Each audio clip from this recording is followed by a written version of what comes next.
In order that the masses themselves may not guess what they are about, we further distract them with amusements, games, pastimes, passions, people's palaces.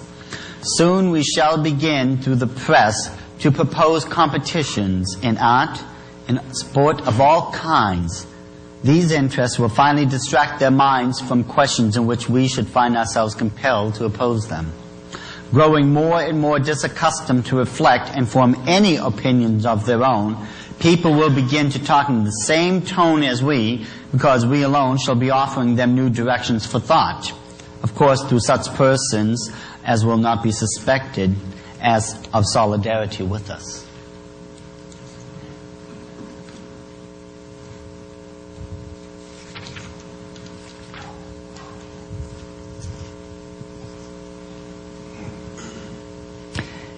Verse 8. And all that dwell upon the earth shall worship him, whose names are not written in the book of life of the Lamb slain from the foundation of the world. Interesting enough, verse 9 just jumps in the middle of all this and states, if any man have an ear, let him hear. Even in the midst of all this, God is still trying to get a hold of these people's attention. Listen to what I'm saying, saith the Lord. I am still here.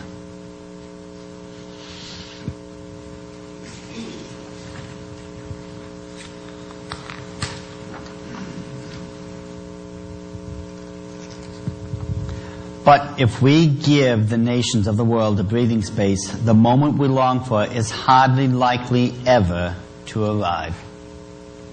So they're not going to stop.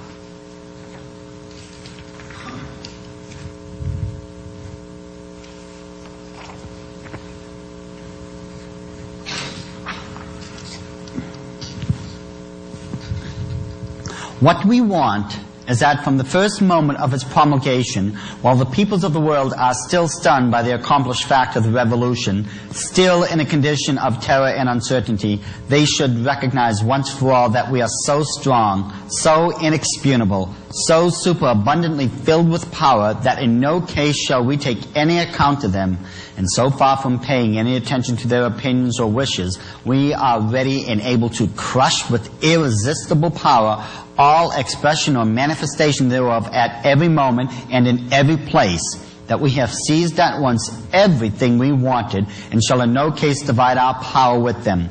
Then in fear and trembling they will close their eyes to everything and be content to await what will be the end of it all.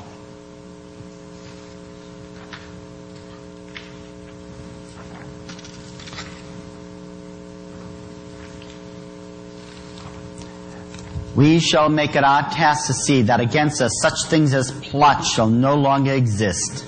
With this purpose we shall slay without mercy all who take up arms in hands to oppose our coming into our kingdom.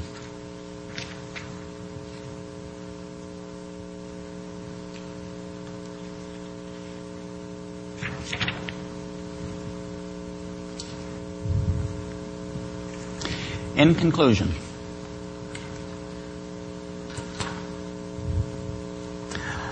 I'm hoping that, even though I didn't have time to finish this, that I was able to show that there is an agreement here between what the Illuminati have written and what the protocols have been saying all along. I think, or at least I'm hoping, that through the two great seals, the maps of Washington, D.C., their political agenda, their 7-part plan, the protocols, the prophecies, and everything else, I'm simply hoping that I've awakened you at least enough to where you will take this information and share it with your neighbor, your friends, because I know you've got someone you can share this with.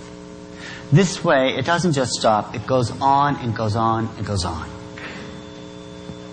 What happens to it is going to be determined by you. If anyone have any questions or answers, Stan Johnson can give you, of course, my phone number, my address, my website, my email. Stan has the the whole package. Let me just leave this thought with you, ladies and gentlemen. Once again, let me tell you, you don't have to wait to get to heaven to act like a child of the King. Do it now.